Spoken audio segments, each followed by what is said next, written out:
Energy Malayalam 11ലേക്ക് സ്വാഗതം. നമ്മുടെ ഈ ചാനൽ സബ്സ്ക്രൈബ് ചെയ്യണേ. ഇതിൽ പറയുന്ന അറിവുകൾ നിങ്ങളുടെ സുഹൃത്തുക്കളിലേക്കും ഷെയർ ചെയ്യുക.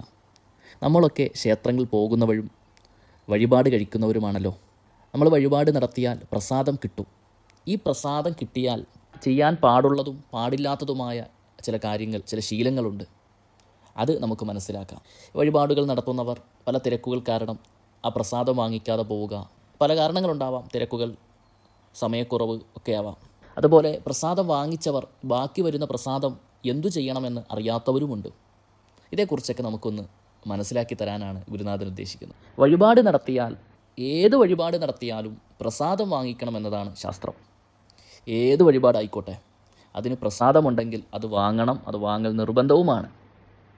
ഇല്ലെങ്കിൽ ആ നടത്തിയ ആ വഴിപാടിന് ഗുണമുണ്ടാകില്ലെന്നാണ് ഗുരുക്കന്മാരിൽ നിന്ന് മനസ്സിലാക്കാൻ കഴിയുന്നത്.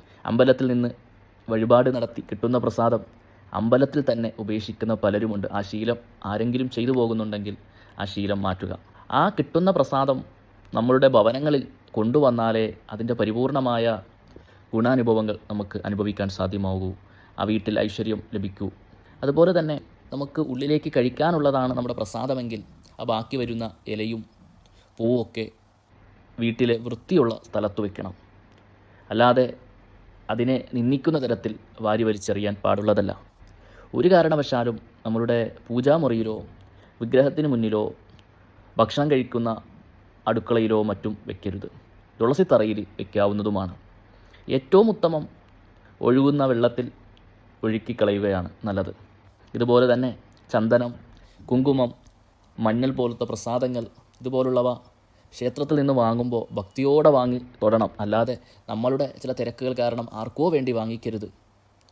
ഇപ്പോൾ ചന്ദനം, അതുപോലെ തീർത്ഥം, ധൂപം, പുഷ്പം എന്നിവ 5ഉം സ്വീകരിക്കണം. ഇവ പഞ്ചഭൂതങ്ങളെ പ്രതിനിധീകരിക്കുന്നതുമാണ്.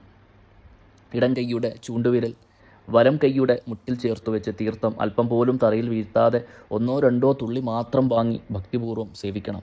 കൈയുടെ കീഴ്ഭാഗത്തുകൂടി കൈപ്പത്തിയിലെ ചന്ദ്രമണ്ഡലം, ശുക്രമണ്ഡലം ഇവയ്ക്കിടയിലൂടെ നാവിലേക്ക് ചുറ്റു വേണം തീർത്തും സേവിക്കാൻ. ഇതൊന്നും നമ്മൾ ശ്രദ്ധിക്കലില്ല. നമ്മുടെ ഭാരതം എത്ര മഹത്തരമായ സംസ്കാരമാണ്. ഇന്നത്തെ തലമുറയ്ക്ക് ഇതൊന്നും അറിയില്ല. തുടർന്ന് മുഖത്തിലും ശിരസിലും സ്പർശിച്ച് ശേഷമുള്ളത് നമ്മുടെ മാറിടത്തേക്കാണ് തളിക്കേണ്ടത്, തലയിലല്ല തളിക്കേണ്ടത്. ചന്ദനം ക്ഷേത്രത്തിൽ തന്നെ വെച്ച് തൊടുന്ന ശീലവും പലർക്കുമുണ്ട്. ഇത് നല്ലതല്ല. ക്ഷേത്രത്തിൽ നിന്ന് പുറത്തു കടന്ന ശേഷം മോതിരവിരൽ ഉപയോഗിച്ചാണ് പ്രസാദമായി ലഭിക്കുന്ന ചന്ദനം തൊടേണ്ടത്. വലത് കൈയിൽ വാങ്ങുന്ന ചന്ദനം ഇടതു കൈയിലേക്ക് പകർന്ന് വലത് കൈയിലെ മോതിരവിരലിൻ്റെ അഗ്രം കൊണ്ട് നെറ്റിയിൽ തൊടണം. സ്ത്രീകൾ നെറ്റിക്ക് പുറമെ കഴുത്തിലും പുരുഷന്മാർ മാറിലുമാണ് ചന്ദനം തൊടേണ്ടത്. എത്ര പേർക്കിതറിയാം? മോതിരവിരൽ കൊണ്ട് പൊട്ടു തൊട്ടാൽ സമാധാനപൂർണമായ ജീവിതമാണ് ഫലം. മോതിരവിരലിൻ്റെ കീഴ്ഭാഗത്തായാണ് സൂര്യൻ്റെ സ്ഥാനം വരുന്നത്. ഇത് വെച്ച് തിലകം തൊടുന്നത് നെറ്റിയിലെ ആജ്ഞചക്രത്തെ ഉണർത്തുമെന്നാണ് വിശ്വാസം.